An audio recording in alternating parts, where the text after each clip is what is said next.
والصلاة والسلام على سيد الأنبياء والمرسلين محمد وعلى آله وأصحابه أجمعين أما بعد فقال تعالى وجعلنا أئمة منهم يهدون بأمرنا لما صبروا صدق الله العظيم. محترم و مکرم اساتذۂ کرام اور رفقائے اعزام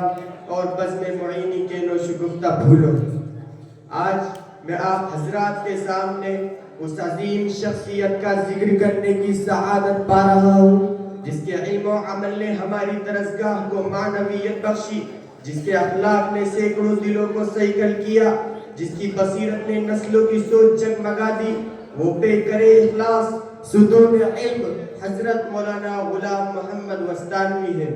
جن کی ذات میں فقاہت کی گہرائی، مزاج میں علم کی ترقی اور ہر فکر میں امت کا درد موجزن تھا. آپ کی زندگی خیریت و عبادت کا سانچہ، آپ کی سیرت خدمت و قیادت کا مینار اور آپ کا وجود اہل علم اور اہل دل کے لیے مشعل راہ تھا. معزز سامعین کرام، مجھے سمجھ میں نہیں آ رہا کہ میں حضرت وستانوی کی کون کون سی صفات کو لب تکلم کی زینت بناؤں، ان کی خدمات کے بحر زخار میں سے کس قدرے کے ساتھ آپ کے قلب و جگر کو روشناس کراؤں، ان کے علم و عمل کے گلستہ میں سے کون سا پھول لے کر آپ کے ذہن و دماغ کو معطر کروں.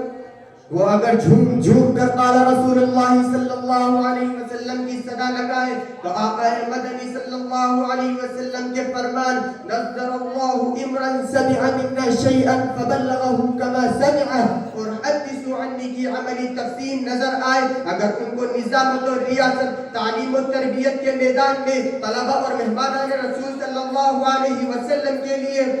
تیسیر و تسہیل کا معاملہ کرتے ہوئے دیکھا جائے تو آقا مدنی صلی اللہ علیہ وسلم کے فرمان انما بعثت معلما میسرا کا حقیقی منظر نظر آئے. اگر ان کو اہتمام و ریاست کی ذمہ داری میں طلبہ و اساتذہ کی ضروریات بلکہ سہولیات کا نصب کرتے ہوئے دیکھا جائے تو آقا مدنی صلی اللہ علیہ وسلم کے فرمان سید القوم خادمهم کا عکس نظر آئے. اگر ان کو والدین و صادرین کے لیے اخلاق کریمانہ کا مظاہرہ کرتے ہوئے دیکھا جائے تو آقا مدنی صلی اللہ علیہ وسلم کے فرمان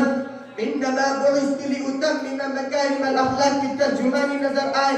اگر ان کو غرباء، فقراء، مساکین اور بیماروں کے لیے بے چین دیکھا جائے تو من نفس عن مسلم کربة من کرب الدنیا نفس اللہ عنہ کربة من قربات یوم القیامہ اور الا کلکم راع وکلکم مسئول عن رعیتہ کا مطلب سمجھ میں آئے. اگر ان کے خوش اخلاقی اور نرم مزاجی کے گلہائے محبت کو دیکھا جائے تو ان الرفق لا يكون في شيء الا زانك عمل بے کر اور نمونہ نظر آئے. اگر ان کے استغنا اور توکل علی اللہ کے جواہر کو بکھیرا جائے تو من اتقى الشبهات فقد استبرأ لدينه وعرضه پر عامل ہو کر نظر آئے. جی ہاں، یہ وہی مولانا وستانوی ہے جو ایک طرف خوش مزاجی اور نرمی کے خوگر تھے، ذوق شیریں اور خندہ پیشانی کے زیور سے آراستہ تھے، لطافت و نرم و خوئی کے عظیم پیکر تھے، تو دوسری طرف رعب و دبدبہ اور وجاہت کے علم بردار کے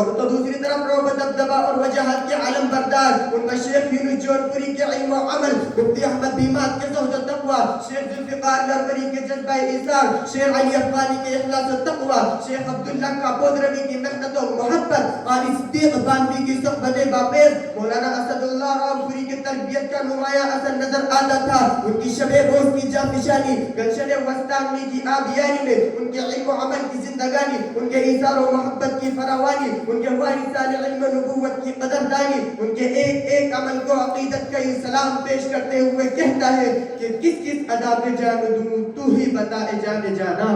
کس کس ادا پہ جان دوں تو ہی بتا اے جان جانا، تیری جس ادا کو دیکھتا ہوں وہ حسن کی تصویر ہے. معزز سامعین کرام، امت حضرت وستانوی نے امت مسلمہ کی اصلاح و ارشاد کے لیے جہاں ایک طرف 6,793 مساجد تعمیر فرمائی جن سے 8,50,000 مسلی فائدہ اٹھا رہے ہیں، تو دوسری طرف ہندوستان کی 19 ریاستوں میں 292 تعلیمی مراکز قائم فرمائے جس میں 30,000 سے متجاوز طلبہ علم حاصل کر رہے ہیں. اب تک جامعہ اور اس کی فروعات سے 26,000 سے زائد حفاظ اور 7,000 سے زائد علماء سند فراغت حاصل کر کے ملک اور بیرون ملک میں بہترین دینی، عصری، ملی اور رفاہی خدمات انجام دے رہے ہیں، اور پورے ملک میں مکاتب قرآنیہ کا جال پھیلا دیا جن کی تعداد 2,221 ہے، اور یہ سب حضرت کے اخلاص، خدمت قرآن، فکر ملت اور پوری امت مسلمہ کے ساتھ ہمدردی و جانثاری کا صلہ تھا۔ ذالک فضل اللہ یؤتیہ من یشاء، کہ تیری طلب بھی انہی کے کرم کا صدقہ ہے، تیری طلب بھی انہی کے کرم کا صدقہ ہے، یہ قدم اٹھتے نہیں اٹھائے جاتے ہیں۔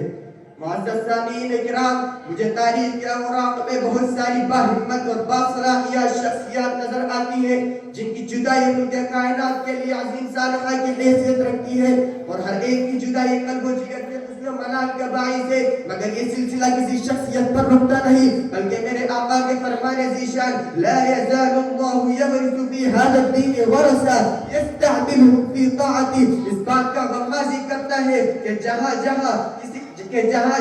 اس کائنات میں جہاں کسی علمی عملی اشجار نے اس کائنات میں اپنے سائے رحمت سے ان کے قدم کو راحت بخشی، وہاں حضرت مستان نے بھی اس گلشن میں راحت قلب و جاں کا سامان فراہم کیا، مگر داعی اجل کے بلاوے نے اس مرد قلندر کو اس دار فانی سے اس دار بقا کا تاج پہنا دیا، اور رخصت ہوتے ہوتے ہر پھول ہر پتے کو سبق دے گئے کہ تم ایسا کرنا کہ کوئی ستارہ کوئی جگنو سنبھالے رکھنا،